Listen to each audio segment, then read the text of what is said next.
Big deal for me. Hey man, what's up? Hey man, How's it going? good. What you have in your bag? I'll explain, man. I need a favor. Okay. So, you know I'm testing stuff and trying out this YouTube channel? Yeah. So there's something I need you to help me test because I hear you have experience riding power bikes. Oh wow, really? Yeah. So, you're gonna need this. Oh, you have a bike? Well, not exactly. I have Wow. an electrical, electrical vehicle. Is it a Kawasaki? It's No. It's Wow. a Chinese company. Wow, this is cool. Yeah. This is cool. I can't wait, man. Let's go. Oh, it's outside. It's- It's outside. So it's a...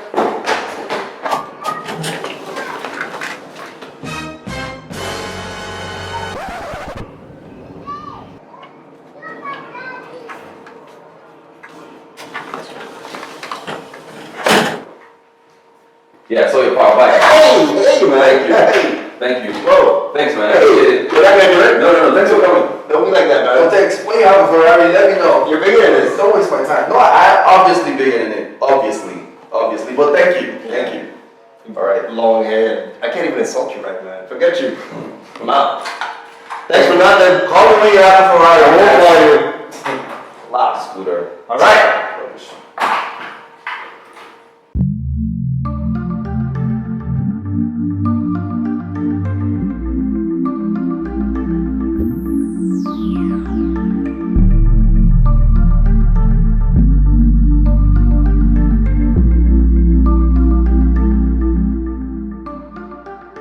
Hi, welcome to Two-Split. Today we're talking about electric scooters. Are they important? Well, according to marketsandresearch.com, in 2018 that industry was worth over 17 billion US dollars and is projected to be worth over 27 billion by 2025. Why is this an important industry? Well, people are now more woke. Greenhouse emissions, people are concerned about the planet. Global warming is a real thing.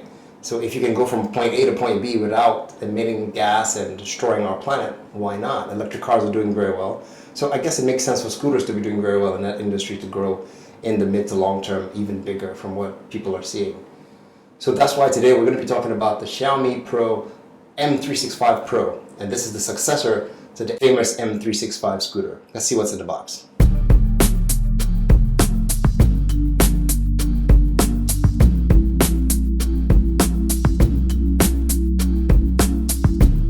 So out of the box, you're gonna find it's already mostly assembled.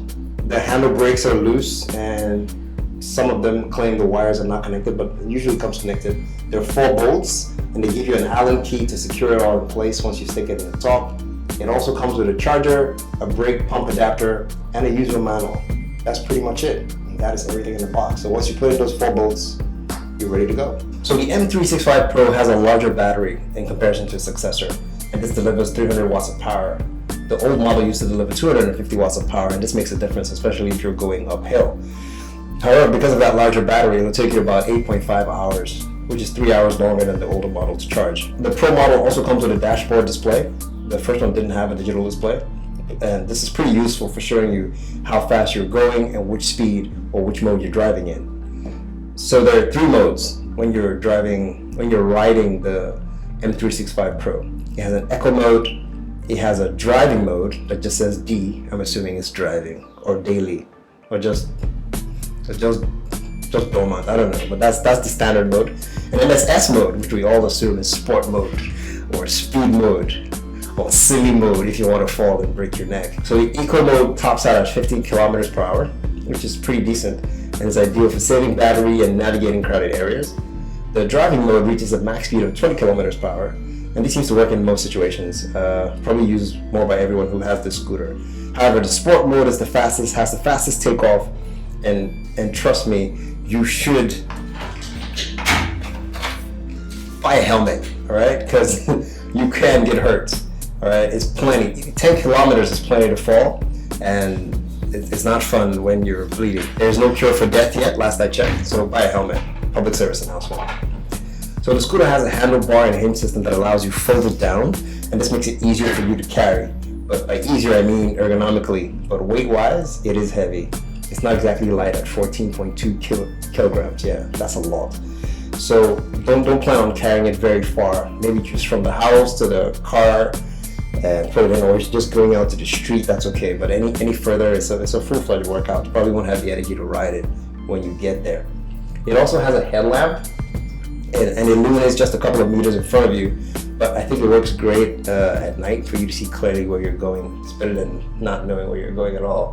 So how does it ride? Pretty much like a scooter. So the old school scooter where you put your hands in and you kick to flow, they've kept that concept for two reasons. It does feel familiar. And secondly, it's a safety feature.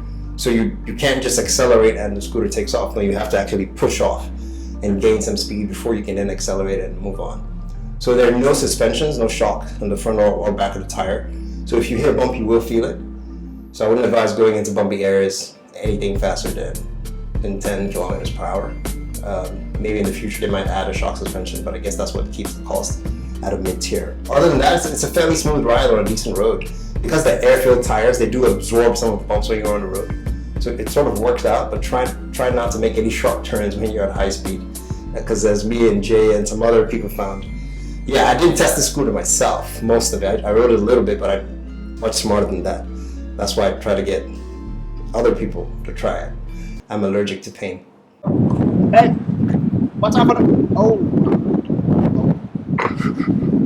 So my take, do you need a scooter? Well, with people paying more attention to the planet as it is, this is a very nifty way to get around without polluting the planet that is already dying as it is. Is it expensive? I would say not really in comparison to how much gas you would burn driving a car around and maintenance. This just has a battery and that's pretty much it. Tires, you might get a puncture every now and then, but you can replace them. They're not that easy to replace from what I've seen, but hopefully that's not going to happen to us anytime soon. If you live in one of those estates in Nigeria specifically, that the gate is like 1,000,000 miles from your house and you need to go to the gate a lot, this will be excellent for you. That way you don't have to pull your car out all the time. You can just zip on the scooter, go to the gate, come back. And it's actually quite comfortable and quite fast. However, on the express, I wouldn't advise it. We do not have bike lanes. Well, technically we have all lanes. The bikes don't care, they go everywhere. But we don't have dedicated bike lanes, so don't ride out there, they'll probably kill you. So that's who it's for, that's who I don't think it's for. It's really comfortable. I think it's a great build. There are other scooters out there that we probably try out in the studio if we do get some later on in the year. There's an app, Jay, right? There's an app? There's an app, so 2 apps. There's a Segway app, which I think is still the same company, and then there's a Mi Home app. And that just helps you with diagnostics and helps you update the firmware of this thing. So you download it, and then you can see the status of your scooter. The padding on the scooter is really nice. It's very grippy. There's no way your leg is slipping off this padding no matter what you do. And it has a disc control brake, which works excellent, which stops. It has a regenerative system. So it sort of like puts power back into the battery when you try to stop it. Basically like most electric cars do these days. It's a pretty nifty trick, I think. But other than that, it's a nice piece of device. Stay away from the expressways. I think it's gonna be, it's fun. We've ridden it quite a bit and we had quite a bit of fun. It's faster than it looks, so you need to be careful when you're riding this thing.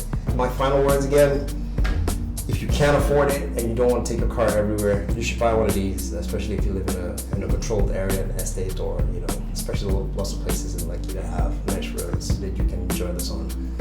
Bumpy roads, not so much. Xiaomi claims on the spec sheet of this thing, it'll do 45 kilometers total distance. Most tests I've seen, and for us, judging from the battery that's left from how long we've ridden it today, it probably will do about 40. We'll probably do some more testing to see just how far it goes. Jay's gonna go somewhere far and then do a day in the life for proper testing. If we can get Brian back in the studio, who knows? If we can pay him, because the guy is greedy. I don't know. Yeah, final words. And yes, please, if you do get a scooter, buy a helmet. No matter what you do, buy a helmet, because it's just not worth killing yourself over trying to have fun. And if you do buy a helmet, see if they have one of those helmets that have LED lights in the back. So in case it's a bit dark, people can see you and know there's something weird in front of them. At least they slow down and they don't hurt you. And that's it. Please do not forget to subscribe, hit the notification bell. We love it when you support the channel. Leave your feedback, positive, negative. We care, we don't care. We care. We care. Hit the subscribe button. Thanks a lot for tuning in. We'll see you guys in the next video. Peace.